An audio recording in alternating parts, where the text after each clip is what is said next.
I spent my life raising my son, Marcus, pouring every ounce of love and every spare dollar into his future. But at his lavish wedding, he seated me in a quiet corner by the kitchen, and during his speech, he laughed, telling the entire room I was used to eating what life leaves behind. He had no idea that I, his invisible mother, was about to send an email that would dismantle every financial safety net he thought was his. Before we jump back in, don't forget to subscribe while you're listening, and let us know in the comments where you're tuning in from. Now, take a breath and listen closely. This is my story. The invitation arrived on a Tuesday in March, a cream-coloured cardstock with gold embossing that probably cost more per piece than I spent on groceries in a week. It read, "Mr. and Mrs. Marcus Thorne request the honour of your presence." I read it twice, 3 times. My son, Marcus, was getting married, and I set it on my kitchen counter, next to past due notices, staring. Marcus was 30, successful in tech, in a downtown loft. His rent alone eclipsed my 6-month salary from the insurance office. He'd been with Olivia 5 years. I'd met her twice. Each encounter brief, awkward, filled with her polite disgust for my small apartment and discount clothes. The wedding, June 15th, a Saturday, at the Grand Cypress Country Club, where Olivia's family held membership. I knew I'd stick out like a grass stain on white linen. I called Marcus that evening. "Oh, hey, Mom." His voice held that distracted quality, like he was scrolling his phone. "You got the invitation?" "I did." "Congratulations, honey. Olivia seems lovely." Pause. "Yeah, she is. Listen, about the wedding. I'm so happy for you both. When can I help plan? I know these things are expensive, and I've been saving—" "Mom, stop." His voice sharpened, cutting me off. "We don't need help. Olivia's parents are handling everything. It's all taken care of.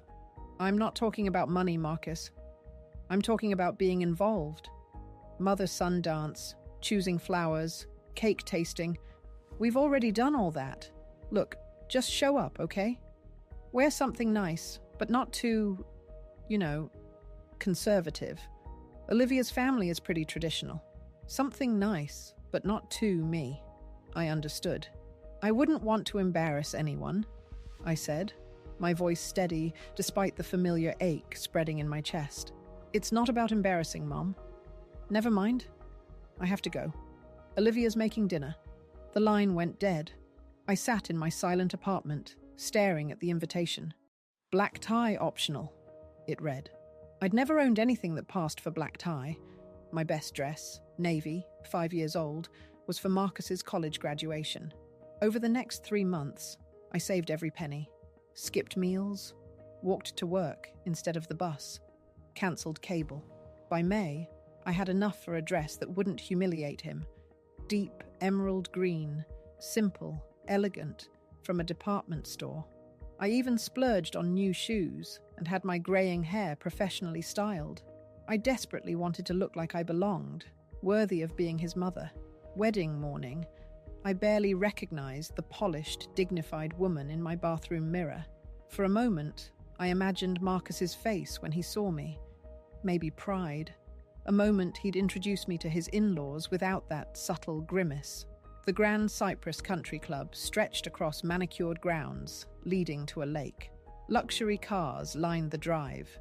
My 15-year-old Honda Civic, ancient, looked utterly out of place. Inside, the lobby gleamed. Guests mingled, their laughter echoing. Women wore designer dresses and sparkling jewelry. Men exuded relaxed confidence.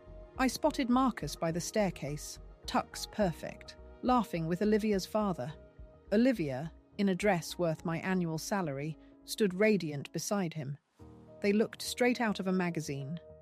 My new shoes clicked on marble as I approached. Marcus's gaze found mine, his smile faltering. Not with warmth, but with a disturbing resignation. "Mum," he said, voice neutral, "you made it." "You look so handsome," I said, reaching to straighten his bow tie, a gesture from his childhood. He stepped back, just enough to break contact. "Thanks." You look nice." The pause before nice stung. Olivia's father, distinguished, silver-haired, extended a hand. "You must be Marcus's mother." "Ilara Vance," I replied, shaking it. "Congratulations on gaining such a wonderful son-in-law." "Indeed." His smile was polite, but distant. "Marcus tells us you work in insurance?" "Data entry, mostly. Today, I'm just the proud mother of the groom." He nodded, immediately turning back to Marcus, launching into a golf story. I stood there, invisible again, before quietly moving away. The ceremony was beautiful. Marcus's eyes never left Olivia. His vows held a love I remembered from his schoolboy tales. Yet those moments felt distant, belonging to someone else's son, someone else's life. I sat in the third row, behind Olivia's family and Marcus's college friends. No one saved a seat in front. No one seemed to notice me.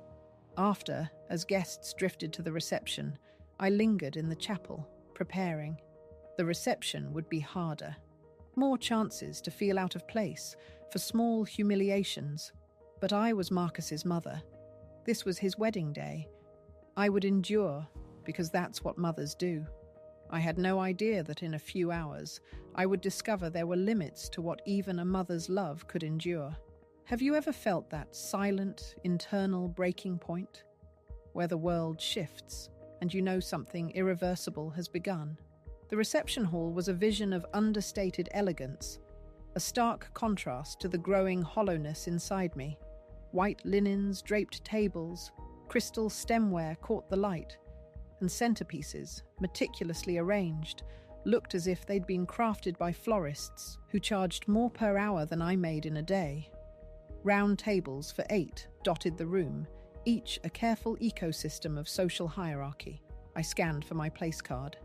Table 7, tucked in the back corner, near the kitchen doors. The other seats at my table were occupied by what appeared to be Olivia's distant relatives.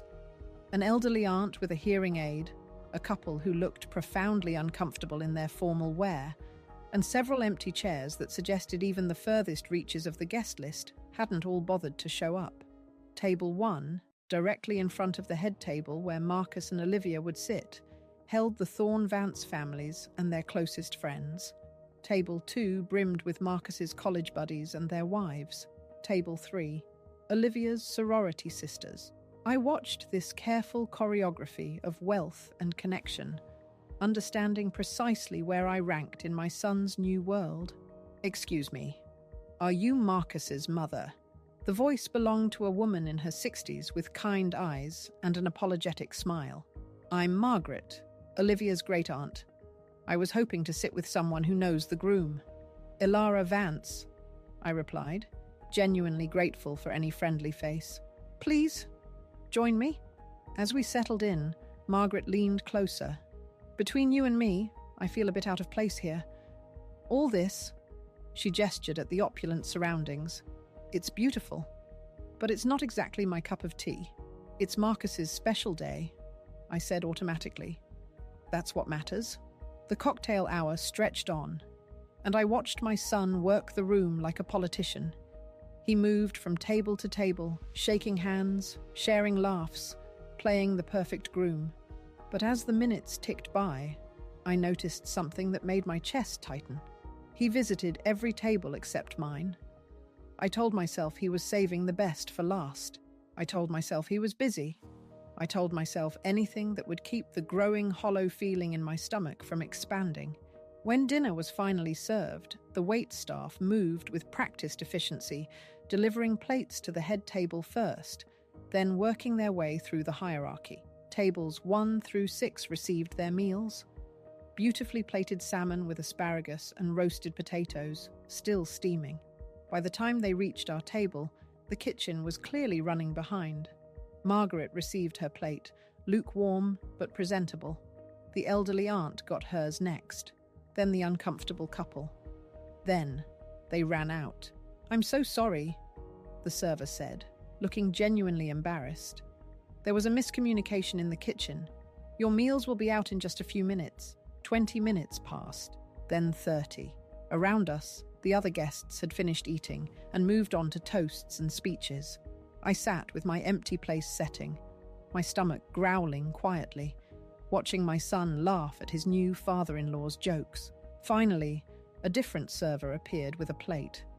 The salmon was cold, the asparagus limp, the potatoes congealed with a skin of cooling grease. It looked like the kind of meal you'd find under a heat lamp at a cheap buffet. "Kitchen scraps," Margaret whispered sympathetically. "This is inexcusable." But I smiled and picked up my fork. "It's fine," I said. "I'm just happy to be here." The truth was, I was used to leftovers, used to being last, used to making do with whatever remained after everyone else had taken their share. This was just another variation on a familiar theme. I was halfway through my cold salmon when I heard it. Marcus's voice, carrying across the room as he stood to give his thank you speech. But before he addressed the crowd, he was talking to Olivia, his voice just loud enough for the nearby tables to hear. "Did you see? They finally brought my mum her food." He gestured toward my table with a grin that looked cruel in the soft lighting. "She's used to eating what life leaves behind, so she won't mind." Olivia laughed, a tinkling sound like breaking glass. Several people at the head table joined in, following her lead. The sound rippled outward as Marcus's college friends picked up on the joke, their wives covering their mouths to hide their giggles. I set down my fork carefully, my hands steady despite the earthquake happening inside my chest. Margaret looked horrified. "Did he just—" "It's fine," I said again, but the words felt like ash in my mouth. Marcus continued his speech, thanking the Thorne Vances for welcoming him, thanking his friends for their support, thanking Olivia for making him the luckiest man alive. He thanked the caterers, the musicians, even the florists. He never mentioned me. When he finished, the applause was thunderous. Glasses clinked, people wiped tears from their eyes, and Marcus bent to kiss his bride as if he'd just delivered the most heartfelt speech ever given. I sat in my corner, surrounded by cold food and the echoing memory of my son's laughter at my expense, and felt something inside me break cleanly in two. Not shatter. That would have been messier, more dramatic. This was precise, surgical. The final severance of whatever connection I'd been desperately trying to maintain. The dancing began after dinner. Marcus and Olivia glided across the floor for their first dance, looking like something out of a fairy tale. Then came the parent dances. Olivia's father spinning her with practiced grace. Olivia's mother swaying sentimentally with Marcus. I waited for Marcus to find me, for our dance. I had imagined this moment for months, had even practiced a few steps in my living room, while old music played from my phone. But as the evening wore on and other family members joined the dancing, it became clear that no invitation was coming. Marcus was too busy, too important, too caught up in his new life to remember the woman who had raised him alone after his father left when he was 7. The woman who had worked double shifts to pay for his baseball equipment, who had helped him with algebra homework at the kitchen table every night, who had driven him to college in her falling-apart car and cried in the parking lot after saying goodbye. Margaret touched my arm gently. "Are you all right, dear?" I looked around the room at the laughter, the celebration, at my son spinning on the dance floor with his beautiful wife, at the life he had built that had no place for me in it. For the first time all evening, I felt completely clear about what was happening. "I'm perfect," I said, and meant it. I stood up, smoothing my emerald dress one last time. I walked to the coat check, retrieved my purse, and headed for the exit. No one noticed me leaving. Not Marcus, not Olivia, not any of the guests who had spent the evening pretending I didn't exist. But as I reached the lobby, I heard footsteps behind me. "Mrs. Vance?" It was Margaret, slightly out of breath. "Are you leaving?" "I am," without saying goodbye. I turned to look back through the doorway at the reception, still in full swing. Marcus was at the bar now, surrounded by his friends, his tie loosened, his face flushed with champagne and happiness. He looked young and carefree, and completely unburdened by thoughts of his mother. "He won't notice," I said simply. Margaret's face crumpled with sympathy. I'm so sorry. The way he spoke about you? That wasn't right. No, I agreed. It wasn't. But as I walked to my car, under the soft glow of the country club's landscape lighting, I wasn't thinking about apologies or sympathy. I was thinking about the email I would write when I got home, the one that would arrive in Marcus's inbox tomorrow morning while he was still recovering from his wedding hangover. The one that would change everything. Have you ever walked away from something you desperately wanted to fix, knowing that walking away was the only way to truly reclaim yourself? I drove home in complete silence, the country club's glow fading in my rearview mirror, leaving behind a new kind of darkness.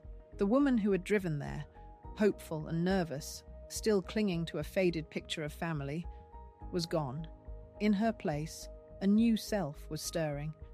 My old Honda, usually a symbol of my stagnant life, felt different now, a vessel carrying me toward an unknown but certain destination.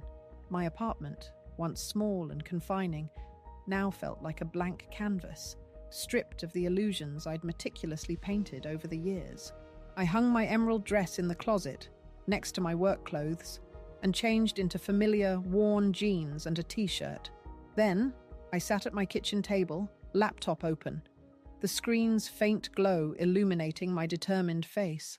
There was no anger, no furious tears, just a cold, precise certainty that settled deep in my bones. I began to compose the most important email of my life. I wrote with the precision of someone who had finally stopped pretending that love could exist without respect. Marcus, I began. I'm writing this while your wedding day is still fresh in my memory, though I suspect the details that matter to me are different from the ones you'll remember. The words flowed, measured, deliberate, true. I wrote about his cruel joke at the reception, not as an insult, but as an honest revelation. For the first time in years, you told me exactly what you think of me. I detailed how I had taught him to treat me like leftovers, accepting scraps of attention, consideration, affection. Every time I accepted less than basic human decency, I was showing you that I believed I deserved less than basic human decency. But tonight, that cycle ended. I won't be making that mistake anymore. I meticulously listed the financial support I was withdrawing, the monthly deposits he thought came from a trust fund, the life insurance policy I'd maintained for 12 years, the credit card for his emergencies. Then the biggest shock. Most importantly, I am selling the house he assumed would one day be his. It was me, working overtime and skipping meals so you could build your nest egg. The house, my house, was worth over $350,000. That money would be for me, for travel, for living, for finally experiencing the life I'd postponed while being invisible in his. I'm not angry, Marcus. Anger implies that I expected better. Instead, I'm grateful. You've freed me from the exhausting work of trying to earn love from someone incapable of giving it. I reread the email 3 times. There was no pleading, no room for negotiation, no hidden message begging him to prove me wrong. At 3:47 a.m., I clicked send. Then, I poured myself a glass of wine, the expensive bottle I'd been saving for a special occasion that never came, and began planning my new life. Was this the moment you finally drew a line in the sand, knowing there was no turning back? By Sunday afternoon, I had already contacted a realtor. My fingers, usually hesitant, moved with newfound purpose across the phone's keypad. By Monday, a financial advisor was on my calendar. He listened, silent and professional, as I explained my decades of careful saving and the house. By Tuesday, I was researching extended stay apartments in Savannah, a city I'd only ever dreamed of visiting. And by Wednesday, I had scheduled vacation days for the first time in 3 years, not for family obligations, but for myself. The woman who had raised Marcus, sacrificing every whim, was gone. In her place was someone finally ready to live for herself. Marcus's response arrived Thursday morning, exactly as I had predicted. The subject line screamed, "Mom, what the HL is this email?" The body of the message was a frantic cascade of accusations. He called it a breakdown, claiming I'd misunderstood the wedding. It was just a joke. Everyone was laughing, not just at you. You're being way too sensitive about this. Can we talk like adults? He demanded. Then the veiled threat. Selling the house is insane. That's my inheritance you're talking about. Dad would roll over in his grave if he knew you were threatening to give away my future like this. Olivia, he wrote, thought I was having a midlife crisis and knew a therapist for women your age who are struggling with empty nest syndrome. He offered to set up an appointment, urged me to calm down and talk, promised to come over Sunday. I deleted the email without responding. Saturday brought another message, shorter and more demanding. Mum, I've been trying to call you for 2 days. Pick up your phone. We need to discuss this house situation before you do something stupid. I talked to a lawyer, and you can't just cut me out of my inheritance like this. Call me back. I had changed my phone number on Friday. Sunday's email was different, a shift in tone. Ilara, I'm sorry for what I said at the wedding. I was drunk and I wasn't thinking. You know I love you, and I didn't mean to hurt your feelings. But this whole thing is getting out of hand. Olivia's parents are asking questions about why my mother is acting crazy, and it's embarrassing for both of us. Look, I'll pay you back for whatever money you think I owe you. We can work out a payment plan, but you can't sell the house. I have friends who are interested in buying it from you at a fair price if you really need the money right now. Let's just meet and talk this through face to face. I'll take you to dinner somewhere nice, and we can sort all this out. I forwarded this email to my realtor with a single, clear note. Please expedite the listing process. The house went on the market Tuesday morning. It had 3 showings by Thursday and 2 offers by the weekend. I accepted the higher offer. $15,000 over asking price, a cash deal with a 30-day closing. Marcus's final email arrived that Sunday. You win. I don't know what kind of game you're playing, but congratulations. You've managed to destroy our relationship and humiliate me in front of my new family. I hope whatever point you think you're making is worth losing your son over. Don't contact me again. I'm done trying to fix whatever is broken in you. I printed this email, placing it in a folder labeled Evidence, not for any legal purpose, but as a chilling reminder of who my son truly was when he thought I might stop funding his lifestyle. Have you ever faced such a definitive moment of enough is enough, where the line is drawn, and you know there's no turning back? The closing on the house was scheduled for July 20th, a date that felt less like a deadline and more like a liberation. I had already put deposits down on a furnished apartment in Savannah and booked a month-long stay in a bed and breakfast in Vermont for the fall. For the first time in 30 years, I was making plans that had nothing to do with Marcus's needs, Marcus's schedule, or Marcus's approval. The woman who had raised him was gone. In her place was someone who was finally ready to live for herself. The house sold on a Tuesday. I signed the papers in a conference room that smelled of leather and expensive cologne, surrounded by strangers who treated this transaction like any other business deal. Which, I suppose it was. The check was substantial enough to make the banker raise her eyebrows slightly as she processed the deposit. $355,000 after fees and commissions. More money than I had ever held at one time. More money than Marcus had ever imagined I possessed. I drove past the house one last time after the closing. The new owners had already moved in. A young couple with a toddler who was riding a plastic tricycle in the driveway where Marcus used to practice basketball shots. They looked happy, oblivious to the decades of sacrifice and disappointment that had played out within those walls. I felt nothing looking at it. No nostalgia. No regret. It was just a building now, holding someone else's dreams. My phone, the new number Marcus didn't have, had remained blissfully silent for 3 weeks. But that evening, as I was packing the last of my belongings for the move to Savannah, someone knocked on my apartment door. Through the peephole, I saw Olivia standing in the hallway, looking perfectly composed in her designer clothes and subtle makeup. She was alone. I opened the door, but didn't invite her in. "Ilara!" Her voice was carefully modulated, the tone she probably used with difficult clients at whatever PR firm she worked for. "May I come in? I think we need to talk." "I don't think we do. Please. This affects all of us." She gestured vaguely at the space between us. "This whole situation has gotten out of hand."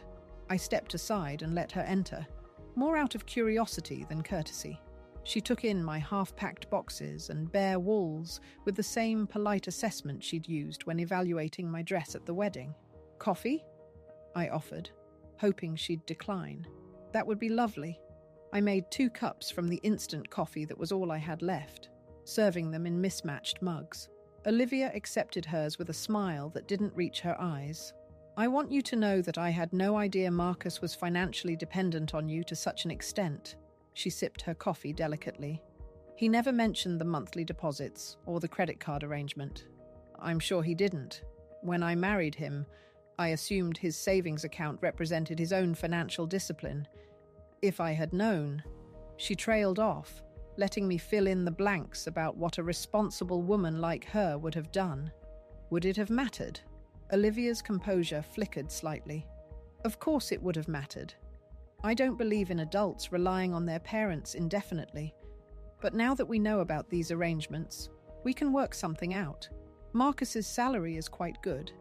And with my income, we can certainly manage a reasonable repayment plan. There's nothing to repay. I was giving gifts to my son. Gifts that I'm no longer in a position to give, Olivia. Olivia leaned forward, her voice taking on a more urgent tone. "I need you to understand something. Marcus's reputation at his company is suffering. When he couldn't make his car payment last month because of this misunderstanding, he had to borrow money from his boss. That's not the kind of thing that looks good when promotion time comes around." I waited for her to continue, my face neutral. "The credit card situation has been particularly problematic. He had several automatic payments set up. His gym membership, his professional development courses, even our honeymoon was partially charged to that card. When those payments started bouncing, it created complications. We had to move out of our loft. The rent was..." She gestured helplessly. "We're staying with my parents temporarily while we figure out our housing situation." This was new information. Marcus and Olivia, the golden couple, living in his in-laws' guest room because the Bank of Mom had closed permanently. "I'm sorry to hear that. Are you?" For the first time, Olivia's mask slipped completely. "Because honestly, Ilara, I don't think you are. I think you're enjoying this." I considered her words carefully. Was I enjoying it? Marcus's financial scrambling, his damaged reputation, his wounded pride. "I'm not enjoying his difficulties," I said finally. "But I'm not responsible for them either. Marcus is 38 years old. If he can't manage his finances without his mother's secret subsidies, that's a problem he created. He's 30, Olivia corrected sharply. "No, Olivia. He's 30 in years lived.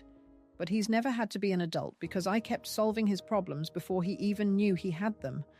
I did him no favors by making his life so easy that he forgot how to stand on his own." Olivia set down her coffee cup with a sharp clink. "So this is some kind of lesson. Tough love. This is me stepping aside and letting him experience the natural consequences of his choices. And what about the house? That's not a natural consequence. That's vindictive." I looked at this perfectly groomed woman who had married my son for love, but stayed married to him because she thought he came with financial security she hadn't had to provide herself. The house was mine to sell. I earned it. I paid for it. I maintained it.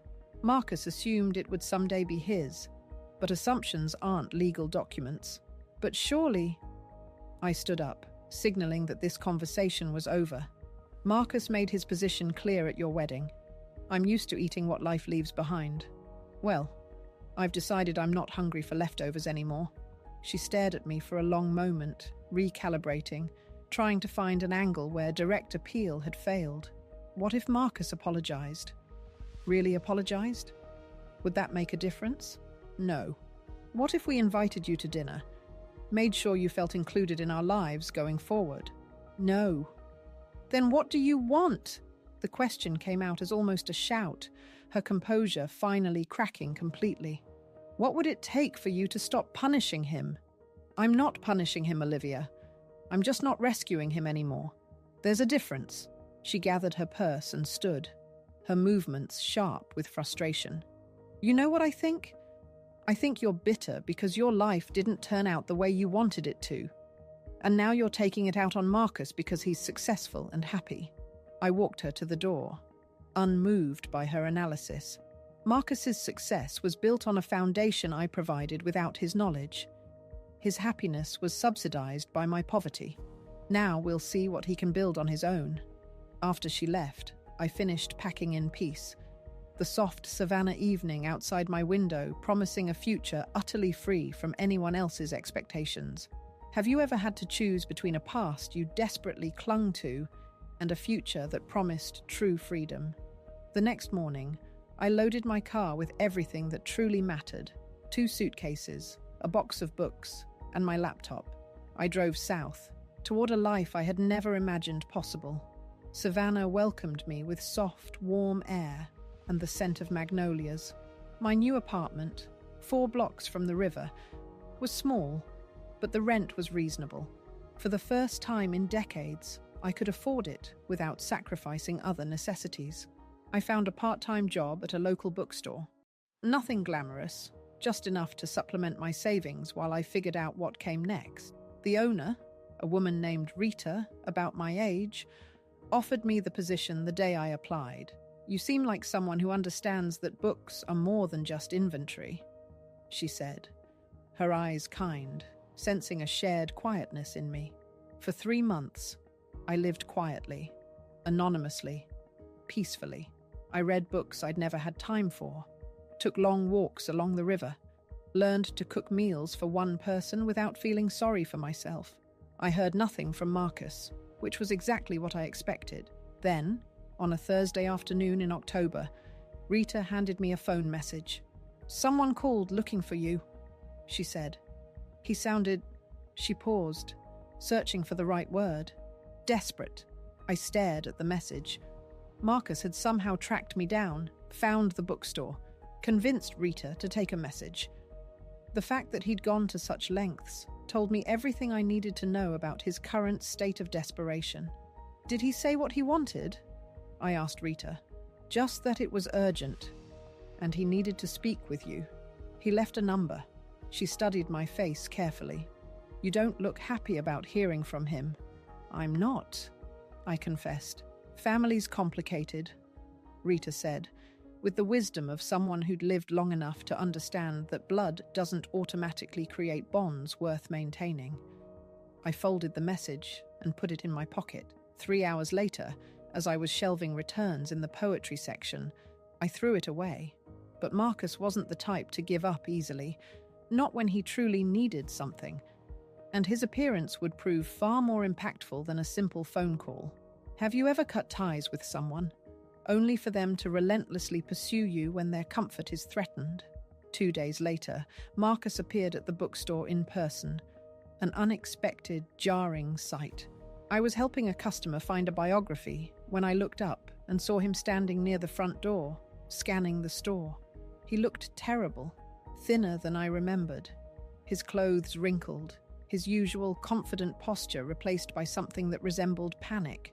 I finished with my customer, placed the book back on the shelf, and walked over to him, my expression neutral. "Mom," he breathed, his voice cracking slightly on the word. "Thank Gede. I've been trying to find you for weeks. What do you want?" I asked, my voice flat, holding my ground. He glanced around the store, taking in my name tag, my sensible shoes, the quiet life I'd built without him. "Can we talk somewhere private?" "We can talk here. Please, this is important. There's a coffee shop next door. I'm working." "Then after work, I'll wait."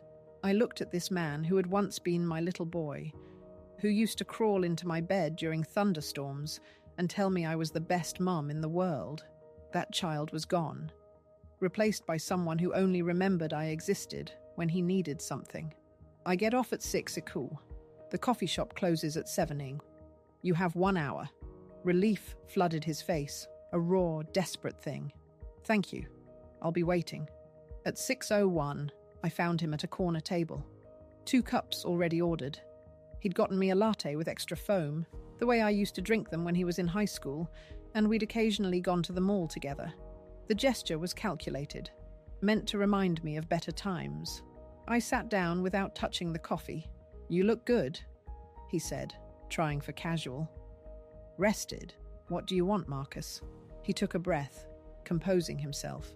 When he spoke, his voice had the rehearsed quality of someone who'd practiced this conversation multiple times. I want to apologize for everything. The wedding, the way I spoke to you, the way I took you for granted all these years. I was wrong, and I'm sorry. I waited for more. I know I hurt you, he continued, pushing forward. And I know saying sorry doesn't fix everything that's happened, but I'm hoping we can start over, build a better relationship going forward. Are you? His carefully composed expression flickered. Yes, I've learned a lot about myself over the past few months, about what really matters, and what matters is family. Interesting timing for this revelation, I said. He stiffened. What do you mean? I mean, it's curious that you discovered the importance of family right around the time your financial situation became difficult. This isn't about money. I leaned back in my chair, studying him. Isn't it? Because Olivia paid me a visit a few months ago. She was quite informative about your current circumstances. Marcus's face flushed. Olivia had no right to involve you in our problems. So you admit you have problems. Everyone has problems, Mom. That's not... Look, I know what you're thinking, but this isn't about the money. Yes, things have been tight since you cut us off, but we're managing. I got a promotion at work. Olivia's taking on more clients. We're fine. Then why are you here? The question hung in the air between us. Marcus stared into his coffee cup, his composure finally beginning to crack. Because I miss you, he said quietly, his voice barely a whisper. Because I realize what I lost. What did you lose, Marcus? My mother. My family. The person who always believed in me, even when I didn't believe in myself. The person who always rescued you, you mean? That's not fair, isn't it? Because I've been thinking about our relationship over the past few months, and I've realized something interesting. You never called me just to talk. You never visited unless you needed something. You never included me in your life unless it benefited you somehow. So, when you say you miss me, what exactly do you miss? Marcus's hands were shaking slightly as he reached for his coffee cup, avoiding my gaze. I miss having a mother who loved me. I did love you. I loved you so much that I forgot to require you to love me back. I do love you. No, Marcus. You love what I provided. The safety net, the financial support, the unconditional acceptance of your choices, no matter how they affected me. You loved having a mother who asked for nothing and gave everything. That's not true. I opened my purse and pulled out my phone, scrolling to the photo gallery. Do you know what I've been doing for the past 4 months? He shook his head. I went to Charleston and took a cooking class. I learned to make paella from scratch. I visited Asheville and hiked parts of the Blue Ridge Parkway. I spent 2 weeks in Vermont, watching the leaves change colors. I've read 37 books, learned to play chess, and started taking Spanish lessons online. I showed him photos. Me laughing with my cooking class, standing on mountain overlooks, reading in a hammock strung between 2 oak trees. I've been living, Marcus. For the first time in 30 years, I've been living for myself instead of waiting for you to need me. But you could still do those things. We could even do some of them together, could we? When was the last time you expressed interest in doing anything with me that wasn't connected to a favor you needed? Silence. I'll wait. More silence. The truth is, Marcus, you never saw me as a person. I was a function. The mom function. And when that function became inconvenient or embarrassing, you made jokes about it at your wedding reception. I was drunk. I didn't mean... You meant every word. Drunk people don't lie, Marcus. They just stop editing their thoughts before they speak them. He was crying now, tears sliding down his cheeks as the full weight of what he'd lost began to settle on him. But I felt nothing, no urge to comfort him, no maternal instinct to make it better. "What can I do?" he whispered. "Tell me what I can do to fix this?" "Nothing. There has to be something. Some way to earn your forgiveness." "I'm not angry enough to need to forgive you, Marcus. Forgiveness implies that I'm holding on to hurt, waiting for you to heal it. But I'm not hurt anymore. I'm free." "I don't understand." "I know you don't. That's exactly the problem." I stood up, leaving my untouched latte on the table. Marcus looked up at me with the expression of someone watching his entire world collapse. "Wait, please don't leave like this." "I'm not leaving, Marcus. I left months ago. You just finally noticed." I walked toward the door, then turned back one last time. "For what it's worth, I hope you learn to be happy with the life you chose, but you'll have to learn it without me." The savannah evening outside was soft and warm, promising an endless peace I was finally ready to embrace. Have you ever realized that true freedom often means letting go of the very things you once thought defined you? What did freedom truly feel like? Untethered from the echoes of a past she'd fiercely fought to outrun. The warm savannah evening wrapped around me as I walked away from the coffee shop, away from Marcus's collapsing world. The humid air, scented with jasmine, felt like a welcoming embrace. No lingering anger, no sharp edges of regret, just a profound, quiet clarity. The jazz notes drifting from a nearby restaurant patio were a soft melody, a soundtrack to a life finally playing out on my terms. My apartment, small and simple, now felt like a sanctuary, not a temporary escape. Days melted into weeks, each one a brushstroke on the canvas of my new life. My shifts at the bookstore weren't just work. They were opportunities. I'd recommend a forgotten classic, share a laugh with Rita over a particularly peculiar customer request, or lose myself for hours among the stacks. Rita, with her quiet observations and knowing smiles, became more than a boss. She was a confidant, a friend who understood the unspoken language of hard-earned peace. We'd share cups of tea in the quiet moments between customers, discussing everything from the latest bestseller to the quiet complexities of life lived. The money from the house sale wasn't just a number in a bank account, it was a passport. I revisited Charleston, not for Marcus, but for me, diving into a cooking class where the vibrant colors of fresh ingredients and the rich aroma of paella filled me with a childlike wonder. Later, in Asheville, the cool mountain air on the Blue Ridge Parkway invigorated me, each step on the winding trails a tangible step forward. I spent 2 weeks in Vermont, the autumn leaves a spectacular, fiery display, reflecting a brilliance I now felt inside myself. I read every book that caught my eye, learned chess piece by piece, and stumbled through Spanish lessons online, delighting in every small victory. I was living, truly living. For the first time in 3 decades, my energy no longer consumed by someone else's demands. Marcus, his frantic messages, his desperate appearance at the bookstore became a distant echo. The quiet of my new phone number was a gift I treasured. I never checked the old one, never wondered.